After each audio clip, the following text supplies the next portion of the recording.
been a handful of very different Riddlers we've seen. We've got Gorshin way back in the '66. We've got Jim Carrey, and we have the animated series, which is well loved. Did any of them have any influence on how you take the Riddler? You know, to be honest, I love Batman. I love villains. I love everyone's portrayal of everything. But with this particular Riddler, I tried to just sort of create my own thing. I based him more on. There's a lot of different versions of the Riddler, and something that stuck with me was the thought that he was once a maniacal carnival barker that guessed people's weight and sort of played that game. And I just sort of tried to take him into a very dark and strange and lovely, odd realm in that world. Kind of like every haunted house has got that carnival area. I hope to make him a little bit more of a showman, but also a little bit more deranged than normal. You get to essentially pull all the stops out, and you know you've got these huge personalities. Every villain is twice as big as their hero, which make they say every hero's only as good as his villain. And the Suicide Squad has some very iconic villains. Yeah.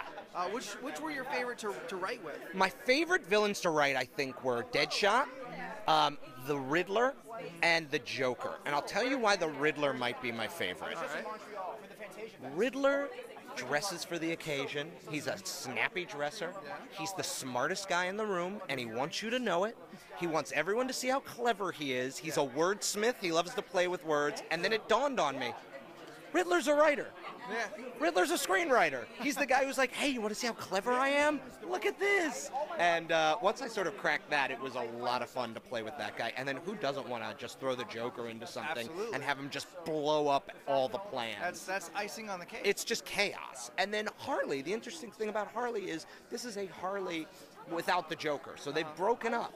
And she's out to make some bad decisions. And she does in this movie. So it's really neat. You are the voice of Bruce Wayne and Batman for an entire generation. For over 20 years, you've been coming back to the Bat universe. Does that legacy, do you realize kind of the impact that you've had on children, on grown adults like myself, that you are the voice in our heads? It's amazing when I think about it because, you know, I've been doing it for 23 years. To me, it's a chapter of my career because I'm a little older than you, just a little. But I meet people, I could come to Comic-Con or something, and I meet people who are 23 or 24 or 25, and I realize I am the voice they grew up with. Absolutely. And I'm the only sound they knew for this character, which is amazing to me, you know? So that is kind of humbling, I have to say, and puts it in a different perspective for me. Because to me, it's a chapter of my career, of the work I've done. And you know, I trained at Juilliard. I was a theater actor. I did a lot of television and Broadway. But like John Lennon said, life is what happens to you while you're making other plans. I didn't plan on doing this, but it happened. And then it just kept happening, you know? And I'm lucky, very lucky, to have had it keep happening for so long.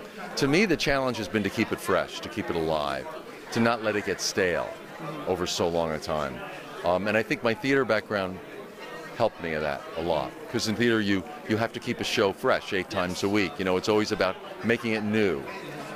So for me, that's been the challenge. Because the audience for this role, the show, knows the character as well as I do. And they all have an emotional investment in Batman.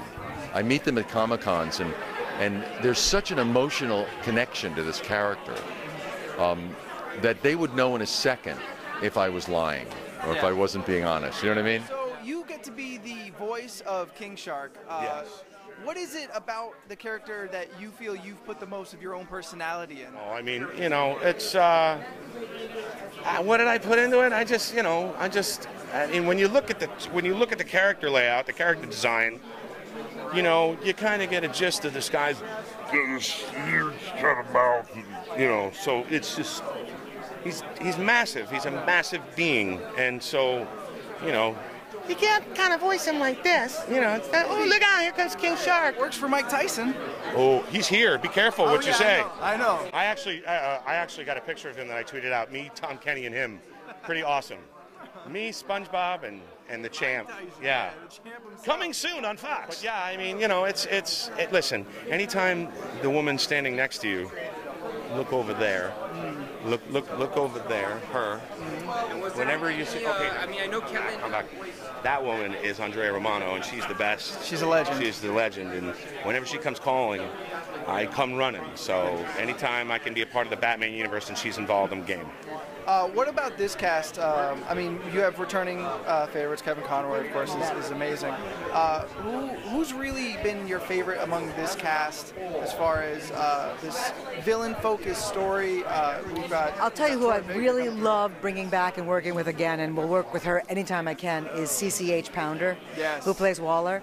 She's such a lovely woman and such a generous actor, and scary as hell in this movie, and can play those kind of characters so convincingly.